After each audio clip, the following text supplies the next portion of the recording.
Yo, what is up, guys? It's your boy Tism MMA, short for favoritism. Don't forget it. And oh my god, what an event UFC 317 was. Honestly, just extremely impressed with the performances that we saw tonight. Let's just start with the main event and move downwards through the main card. I'm not going to go over the prelims and early prelims. Fuck that. But starting with the main card, main event, we have Ilia Topuria,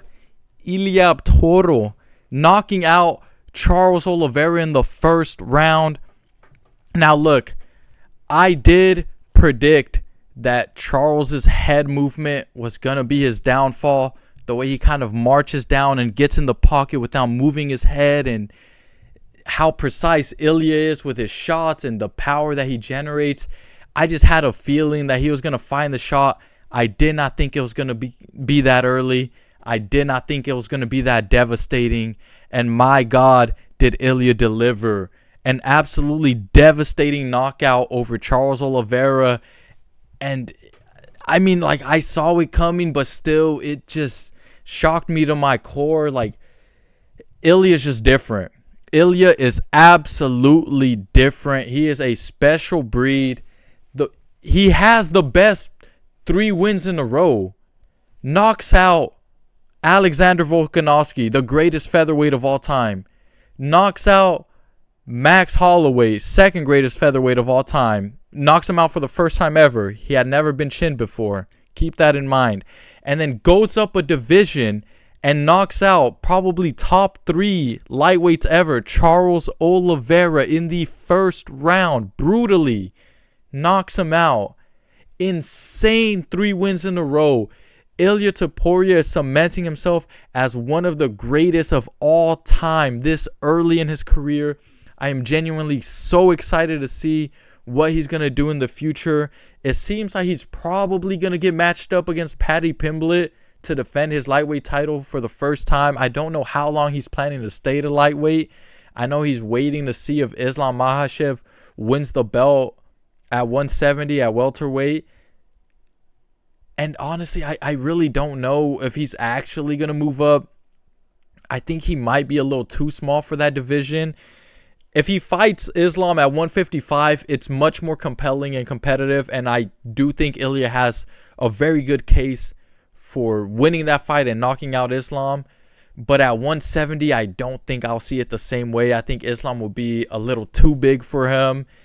Reach, height, weight advantage. I'd see a lot more going for Islam at 170. But my God, there's just thinking of the possibilities. If he beats Islam at 155, he's already top 3 of all time. If he moves up, becomes the first triple champ ever, and beats Islam at 170, if Islam were to beat JDM, greatest of all time, like first 3 division champion, the 4 wins he'd accumulate with Islam, Charles, Max, and Volk, it would just be ridiculous. Like, I'm so freaking thrilled and excited to see what happens with Ilia Topuria and his career. It's just, he just speaks everything into existence, man. He said it against Max Holloway.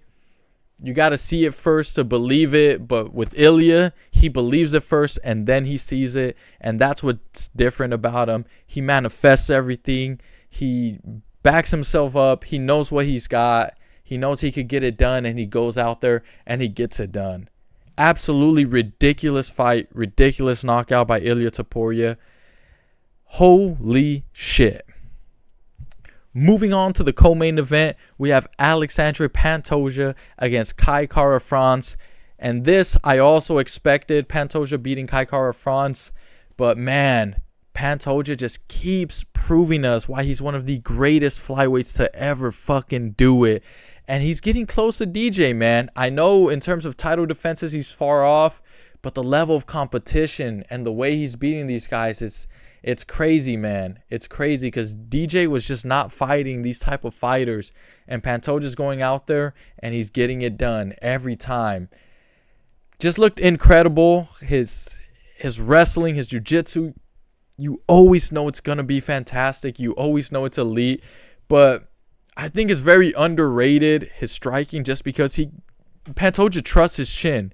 He has a chin made of granite. He knows it isn't going to get cracked, so he just fucking gets in there. He throws some mean combination. He throws so much power behind all of those shots. And you just can't stand there and bang with him, because if you get hit by Pantoja, it's going to fucking hurt. But he trusts his chin so hard that he just gets out there and he throws everything behind his shots, and it's hard to stand and bang with someone like Pantoja.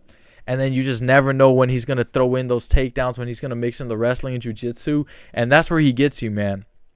Alexandre Pantoja does it again with a submission, rear naked choke in the 3rd round.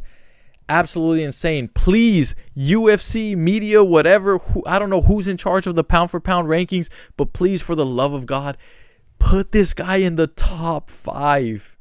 He's right there alongside the Topurias and the Merabs, man. I know it's not as spectacular, but the people that he's beating in his division, the amount of title defenses he already has, like, we cannot deny Pantoja's greatness. Like, I think he's fucking ranked pound for pound number 9 right now.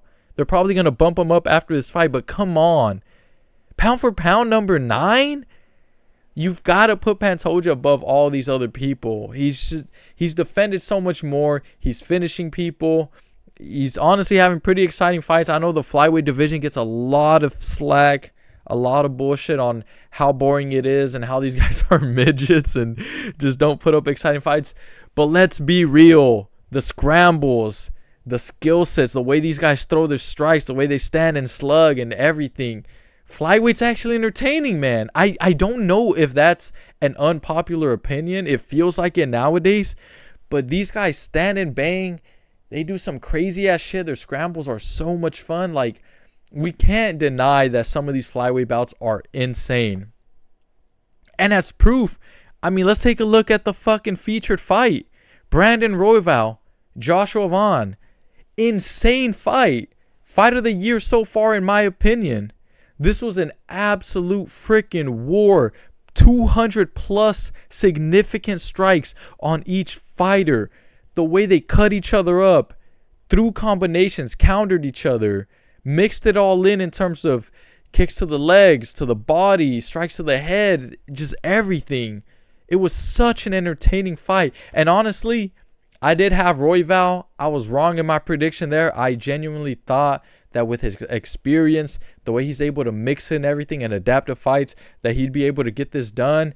Joshua Vaughn coming off of a fight only 3 weeks ago, having to, make weight again and not let his body heal. I had my doubts, but Joshua Vaughn proved me wrong.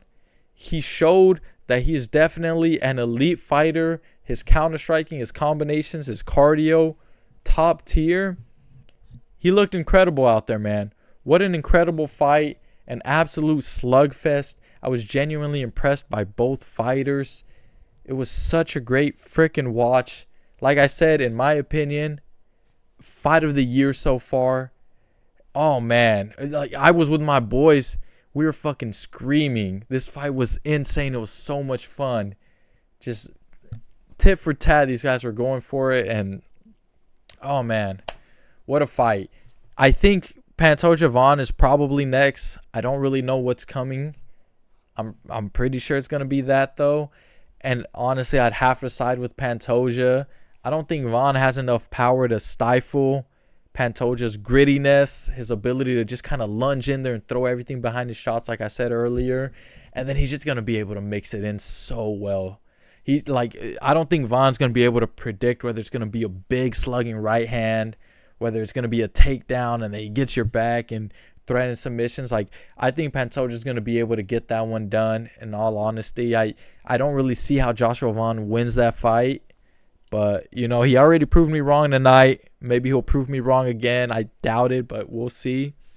But, yeah, really excited to see that fight. I think that's probably what's coming next. And, yeah, man, UFC's just, it's so up right now. Everything so good. Anyways, that's going to wrap it up for today's video.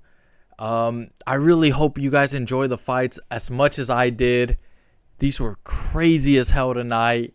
If anything surprised you tonight, please let me know down below in the comments. Let me know which fights you guys think are up next.